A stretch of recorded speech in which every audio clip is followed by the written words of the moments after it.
I have divided the PowerPoints for this section into two parts. The first part, the market as a benchmark for performance, will look at the market specifically as a way of evaluating whether decisions that we make are to our benefit. We will begin with an overview of markets. Markets are the form of organization most commonly used to direct human activity, according to Munger. Markets will arise without any societal decision. And as people who've studied prison economies, black markets, and other similar spontaneously arising market systems will tell you, markets are the normal way in which goods and services are traded. What you really need, though, for a market to occur are four preconditions. First of all, diverse preferences. If we all want the same amount of every good and service, we won't trade, or we won't trade given similarity of our initial conditions. However, there's many products that you might want more of than I do. And if I have the same amount as you, I will be willing to give that up in order to get more of something that I desire. Also, diverse endowments. Perhaps my ability to produce a good or service is better than yours for one particular good or service. I can talk to you about public policy. Maybe you can fix a car. Well, you might not want me to actually sit there talking to you about the four preconditions of a market as you fix a car, but you might want the money that I make from talking about it, and I might want a fixed car. And if you look at currency, that's one of the reasons why that's so good that we have money, because we don't all want the same things. Also, economies of scale. This is the declining average cost as more of something is produced. If I were to have all of the tools that were necessary to fix a car, and you also needed to have all the tools necessary, and so did everybody on my street and everybody on your street, it would be very expensive to fix a car. However, one person might be able to have all of those tools and to spend all of his time doing that, and then the cost for each car repaired would be much lower. In addition, you have gains from specialization, which is a similar concept, but it says that as one person works in one area, they become more adept at it. And if we all work at the thing that we're the best at, then the productive efficiency of society increases. So costs will decline as one person produces more things. So what are the benefits of markets? Well, one are gains from trade. Everyone benefits from being able to exchange what they're able to create, all of the range of things they want.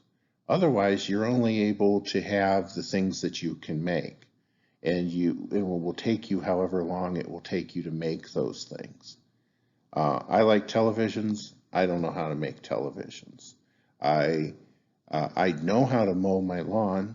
I can do that. But, maybe it would be better to have somebody else do that if I'm able to spend that time writing a book.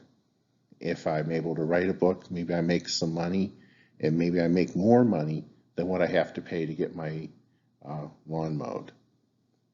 Gains from productive efficiency. Everyone is able to produce things.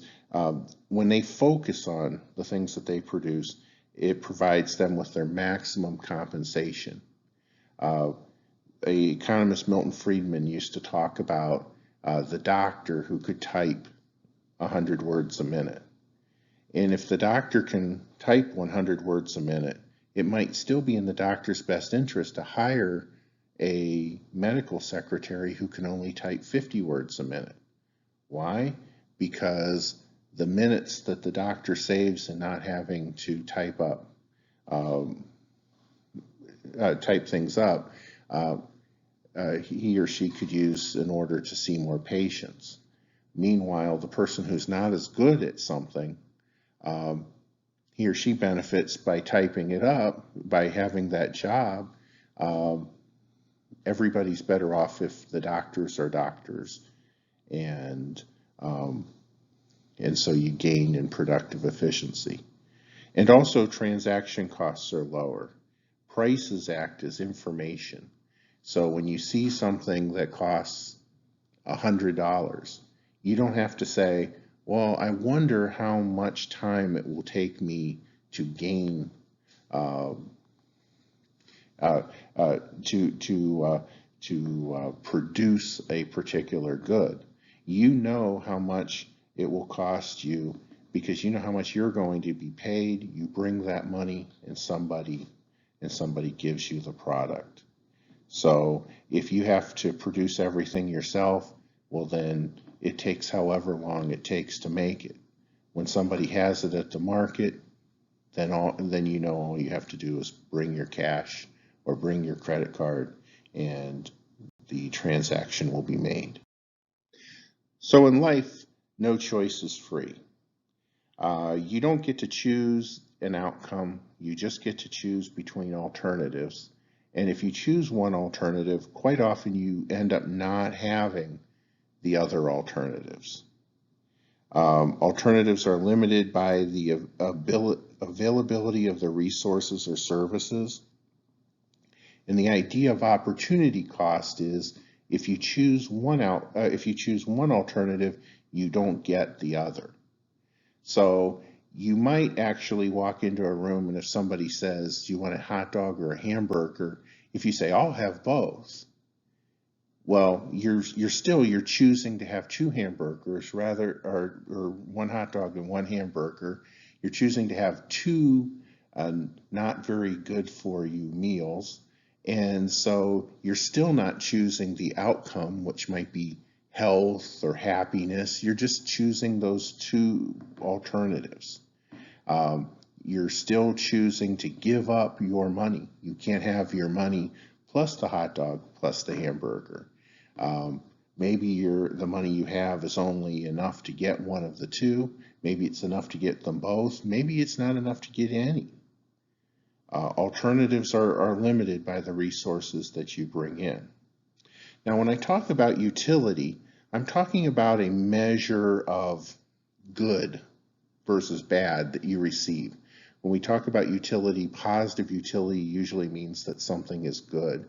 And the higher the positive utility means that it's comparatively good for you.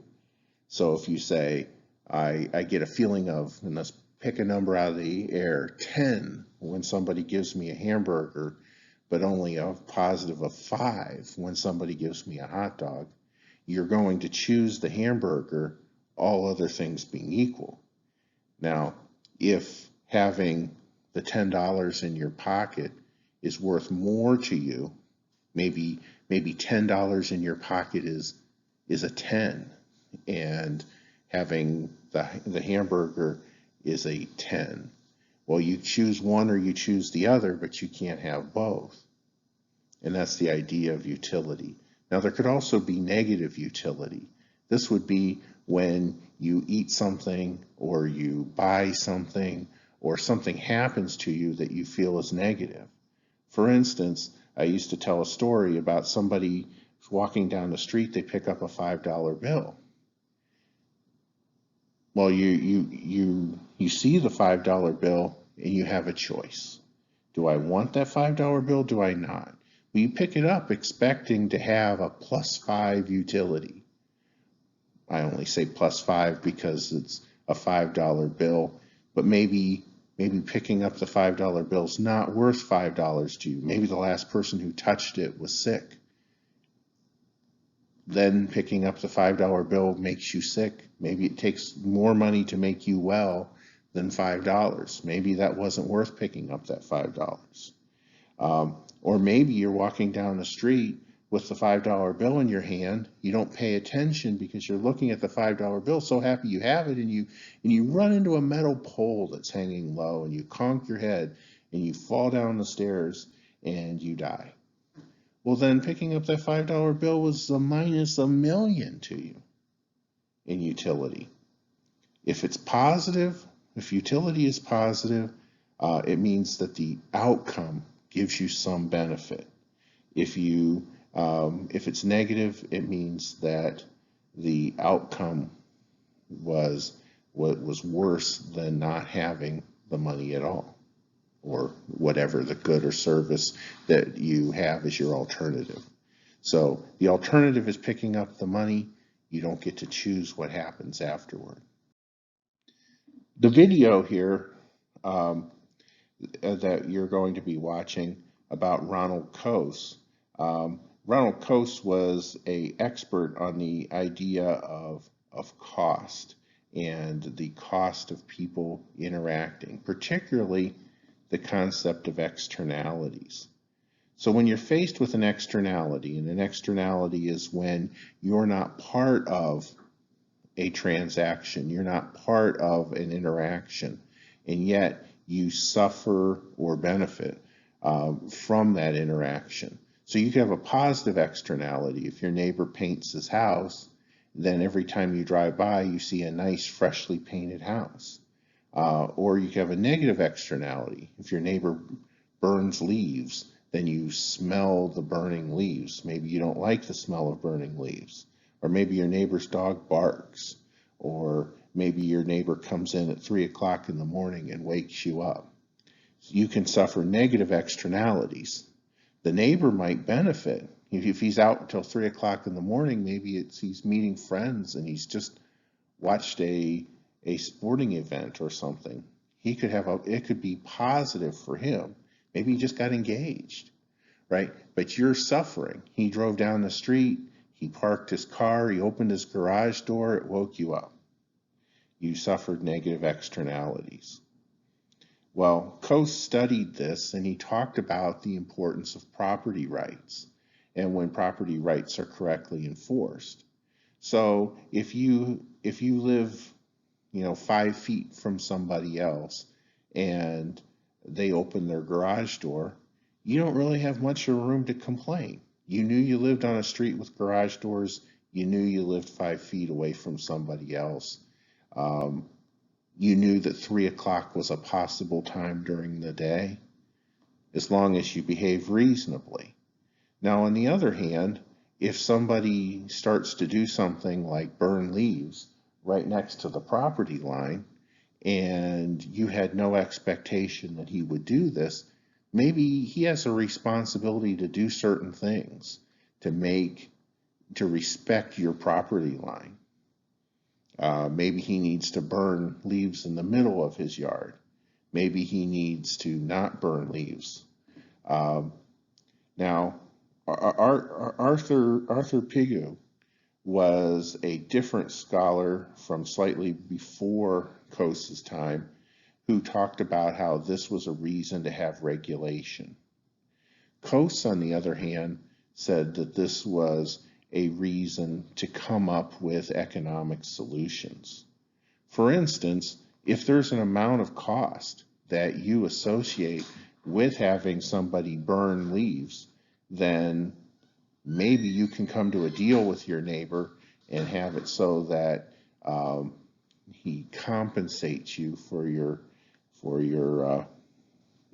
inconvenience, or maybe you just recognize that is a cost of having that person as a neighbor. And so the big Coase versus Pigou debate is over whether respecting property rights and boundaries is enough to solve the problem of externalities. As you watch the Coase video, he'll give you some insight into his ideas on externalities. So Pigou, markets are inefficient. Coase, if property rights are clearly and exclusively defined. So Ideally, there would be a rule on what to do about burning leaves, whether you actually have the right to burn leaves on your property, and that would solve the problem. If you have that right, then your neighbor just has to deal with it. If you don't have the right to burn leaves on your property close to the property line, if you have the right to not have the smell of burning leaves and smoke in your backyard, then it just becomes a matter of enforcing those property rights. So we can go further in talking about how markets work. Markets tend to work through information and incentives. That they tell you what people value and they reward those who fill the needs. Now, maybe there's different alternatives. Maybe there's different ways to do this. One of the great advantages of a market is that somebody will tell you what they want, and they will reward the people who can give them those things just by making voluntary trades. However, we talk an awful lot about how that's unfair to the people who start with the fewest resources. Maybe they are people who are not able to be, physicians when physicians are needed.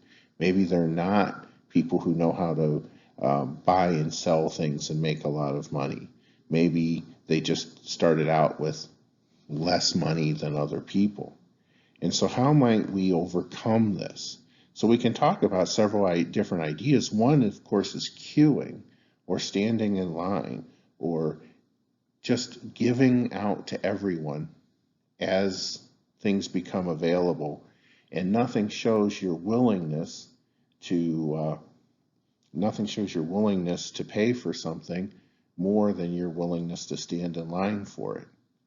Really, we do a lot of this, right? Because we really don't negotiate prices very often.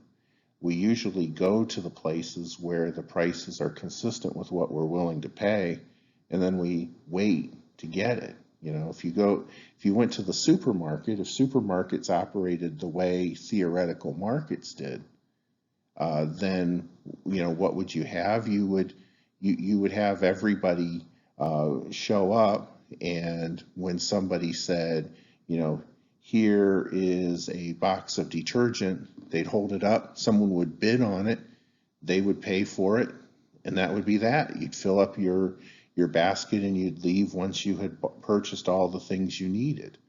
What do we really do? We really go, we pay an amount of money that they have offered to sell a product for, and then we stand in line to pay the money. Even more than that, though, the government could just give out detergent, and whoever was willing to wait for it would get it. That's the principle of queuing. We could give out products by chance. They could just, Publishers Clearinghouse or whoever could come to your door and say, you're the lucky winner of this box of Tide. And you go, I am so lucky. Or authority. We can distribute everything according to what some person in power determines what we need.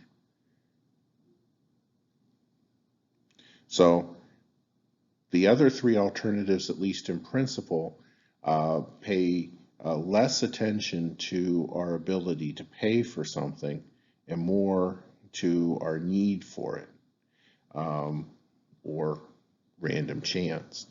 The market system tends to say how much you want something is indicated by how much you're willing to pay for it. So is that fair? Obviously, fairness is something that gets negotiated more in a political sphere. Certainly, on some level, you're saying it is fair if you're participating. So anytime that you go to the supermarket, you're saying it's fair that the price of whatever you bought is what it cost. I'll tell you what isn't fair, right? What's not fair is going to the grocery store and not finding anything that you need. That doesn't seem any more fair. So one thing we focus on a lot is the idea of prices. Uh, Prices cause self-interest to mimic public interest, according to Adam Smith. Well, at least in a perfect market system, because price reacts to scarcity. When there's a lot of something, it costs less. When there's not much of it, it costs more. And as such, when there's a shortage, it tends to lessen the effect of the shortage by allowing people to purchase it for to purchase the good for a price they're willing to pay to have it. Now, we witness with products like toilet paper during a crisis that sometimes this doesn't make sense. It's not really a perfect market system in which we live. What we end up having is somebody might say, I have a chance to make even more money, and they hoard the toilet paper. Or maybe they're just afraid there won't be enough. I think that there's a lot of panic buying that goes on from time to time, and it's not really very rational. I pointed out to somebody one time that if you had like 12 rolls of toilet paper, that might see you through, a couple months. And so if everybody just made sure they had one roll, not one roll, but one package, they would be fine. It's when somebody buys 10 packages of it. What if we run into a situation where you need 10 packages of toilet paper because there won't ever be any more ever? Then I think your problem is, I think the problem is much worse than just needing toilet paper. So an indifference curve is a way that we look at trade-offs. And when the curve actually measures the point at which you're indifferent between two goods. This graph shows apples versus bananas. So we might say, for instance, that if we had a lot of apples, we would be just as happy as if we had a lot of bananas. And there's some point where we might, if we had all the apples in the world, be willing to trade a few of them for a couple bananas. In fact, let's say apples and bananas are the two fruit that we really like. And if I had all apples, I'd say, gee, I wish I could have a banana. So I might be willing to say, well, at first I might say, I'll give you 5 apples for 1 banana. I have so many apples, I could never run out of them. And you might say, I have so many bananas, I will never run out of them. So you're willing to give me lots of bananas, and I'm willing to give you lots of apples, and that's why trades occur. There's a point at the middle, an inflection point in the middle, where actually we're about as happy as we can be, where we have all the bananas we want, and we have all the apples we want. In fact, if you'll note that we actually tend, when we have a mixture between the two, to be happier at a lower level of total fruit. And so if one person starts out with 10 apples and the other person starts out with 10 bananas, we might actually find that having 4 of each is better than having 10 of one or 10 of the other. I don't know. I guess if we're fruit salad makers or something. What this creates is something called the Edgewood box. If you look at this trade-off, maybe the guy in red has tons of bananas, but he would do almost anything for an apple. When people have diverse preferences, an overlay of their indifference curves might actually create an area in the middle, which we call the lens, where each can increase their benefit by trading. So, for instance, if we look there at the middle, we see that, the one guy started out with 10 apples and or 10 bananas being indifferent. Well, what happens if you have 5 apples and 5 bananas and you only really need 4 and 4? We actually see that if they evenly distribute them, they'll be somewhere in the middle of this lens. And within this lens, they're actually better off than they would have been. They're not indifferent, right? If the guy in red is to the right, that means he's getting more than what he started out with. So up at the top left side, the guy in red starts out with all apples, and on the other side he has all bananas. But in the middle, he doesn't actually need 5 and 5 to be just as happy.